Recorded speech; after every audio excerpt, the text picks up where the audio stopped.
په دې وروستیو کې د نړۍ ځینې مشهورو څیرو د اسلام مبارک دین منلی دی، د حق لارې انتخاب کړې ده او مسلمانان شوي دي، چې په دې ډله کې یو هم د هند سینما دغه نامتو لوبغاړی دی.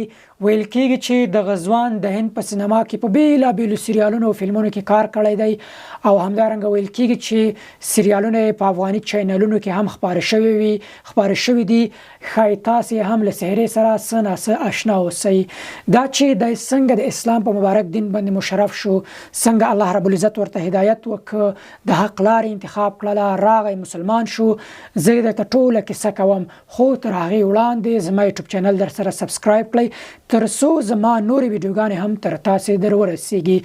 د غزوان په هندي رسنیو کې په خپلو تازه خبرو کې ویلي دي چې له 2019 کال راهیسې د اسلام مبارک دین په اړه څېړنه کوله، تحقیق یې کوه، چې بالاخره الله رب العزت ورته هدایت وکړ، مسلمان شو، د حق لارې انتخاب کړله. د په خپلو خبرو کې ویلي دي له کومې ورځې چې مسلمان شوی دی، له همغه لحظې راوروسته 5 وخته لمونځ ترسره کوي، روژه نیسي، او همدارنګه له یوې مصري مسلمان نجلۍ سره واده هم کړی دی.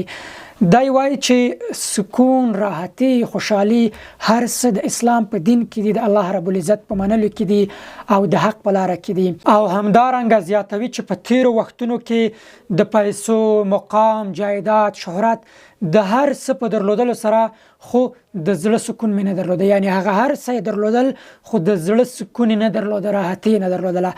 هغه سکون، هغه راحتي چې یوازې او یوازې د حق ذات په منلو کې ده، هغه سکون چې د الله رب العزت په یاد کې ده، هغه خوشحالي او هغه نیکمرغي چې د اسلام په مبارک دین کې ده. دی له دغه څخه محروم و، بې برخې و، چې خوشبختانه الله رب العزت ورته هدایت وکړ، راغی مسلمان شو، او اوس له دغه ټولو خوشبختیو او نیکمرغیو څخه برخمن دی. هم به په دې دنیا کې راحتۍ سره ژوند وکړي، او هم به انشاءالله چې اخروي ژوند له سکون، راحتۍ او خوشحالۍ څخه ډک وي. او همدارنګه د دغه ځوان د ژوند دغه داستان ډېر ځوانانو ته یو عبرت دی، یو درس دی، دا چې پیسې، مقام، شتمني، شهرت، هر څه چې په ژوند کې ته ولرې، هغه تا ته عزت، تا ته خوشحالي، تا ته د زړه سکون نشي درکولی. یوازې او یوازې څوک درکولی شي؟ حق ذات، د حق ذات منل، د اسلام مبارک دین منل، او د حق ذات یعنی د الله رب العزت په اوامرو باندې عمل کول.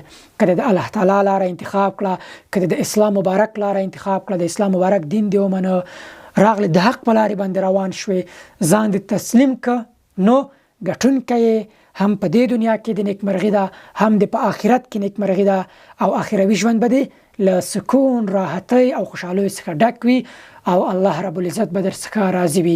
نو هغه ځوانان که غیر مسلم دي او که مسلمانان دي، یوازې او یوازې د زړه سکون د الله تعالی په یاد کې ترلاسه کولی شي، یوازې او یوازې د حق دین په منلو او پوره خپل ځان ورته تسلیم کولو کې ترلاسه کولی شي. چې ځان پوره تسلیم کړي، په ټولو اوامرو باندې عمل وکړي، نو بیا به د زړه سکون، د زړه راحتي تاسې ترلاسه کړئ انشاءالله.